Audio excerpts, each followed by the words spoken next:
میں قربان جاؤں مولا علی کی اولاد پہ کیا ظلم ہوا، سب سے مظلوم صحابہ میں کوئی ہستی ہے تو میرے نبی کا گھرانہ ہے، اور علی بن ابی طالب کی ہستی ہے جن کی ساری نسل ذبح ہو گئی۔ امام زین العابدین اکیلے بچے تھے، ان کو وہ خبیث ذبح کرنے لگے تو اتنے بیمار تھے کہ حضرت زینب چلا اٹھیں تو اس کو ترس آیا اور اس نے چھوڑ دیا۔ امام زین العابدین ساری رات روتے تھے تو ان کے ایک نوکر نے پوچھا، حضرت اللہ نے آپ کو اتنا کچھ دے دیا، آپ ساری رات کیوں روتے ہیں؟ تو انہوں نے فرمایا، وہ پھر رونے لگے، فرمایا ارے میرے بھائی، یعقوب علیہ السلام کا ایک بیٹا گم ہوا تھا جو بعد میں مل گیا، 40 سال روتے روتے آنکھیں خوش سفید ہو گئیں، اندھے ہو گئے، اور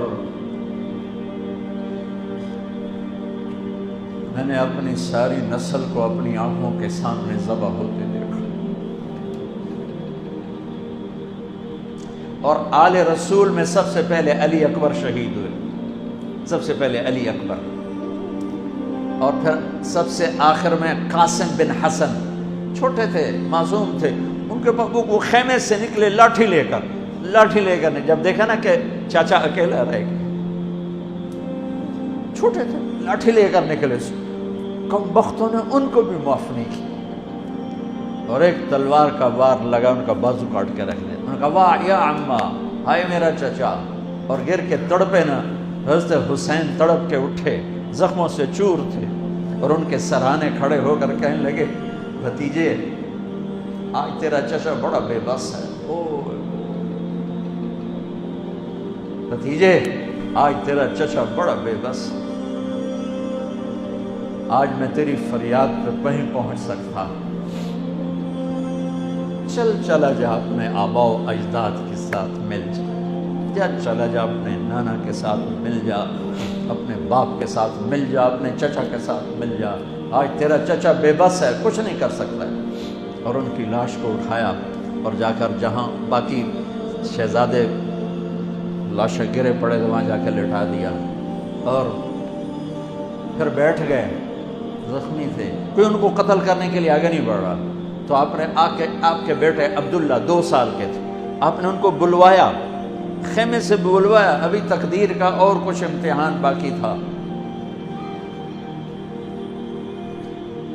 میں قطر میں تھا جماعت میں،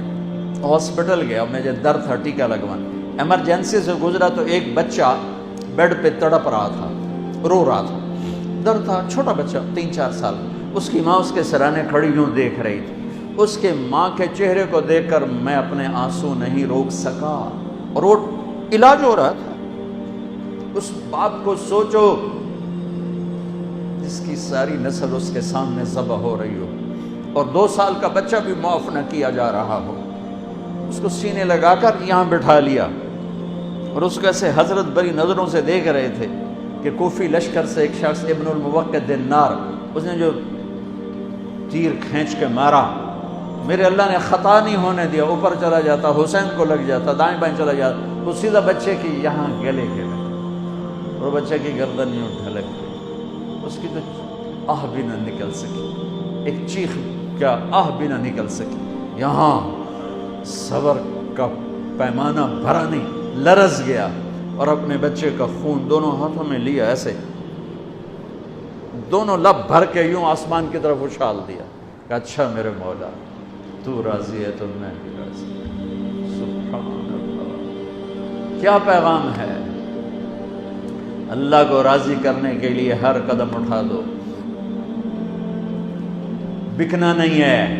ایمان نہیں بیچنا، عزت کو نہیں بیچنا، غیرت کو نہیں بیچنا، اسلام کا سودا نہیں کرنا ہے، بچوں کے لیے، اپنے لیے، بیوی کے لیے، عہدے کے لیے، کرسی کے لیے، حکومت کے لیے، مال کے لیے، عزت کے لیے، یہ سب جھوٹے نقشے ہیں۔ یا اللہ مجھے تو چاہیے، اللہ مل گیا تو سب کچھ مل گیا، اللہ نہ ملا تو ہلاک ہو گئے، برباد ہو گئے۔ آخر شمر نے کہا قتل کیوں نہیں کرتے ہو؟ تو زرع بن شریک تمیمی نے سیدھا تلوار کا وار کیا، یہاں لگا، اس سے آپ ایسے ایسے لڑکھنانے لگے، تو سنان بن ابی انس بن ابی سنان نے نیزہ مارا سیدھا، اس سے آپ یوں پیچھے گرے۔ تو خولہ بن یزید سے اس نے کہا سر کاٹو. وہ سر کاٹنے کے لیے آگے بڑھا تو کانپنے لگا. میں نے کہا تیری ماں تجھے روئے. اسے دھکا دے کے پیچھے کیا اور وہی جس نے نیزہ مارا تھا انس بن ابی سنان, اس نے آگے بڑھ کے آپ کے سر کے بال پکڑ کے سر کاٹ کے تھوڑے سے الگ کر دیا. نیزوں پہ چڑھا, سب کے سر نیزوں پہ چڑھا.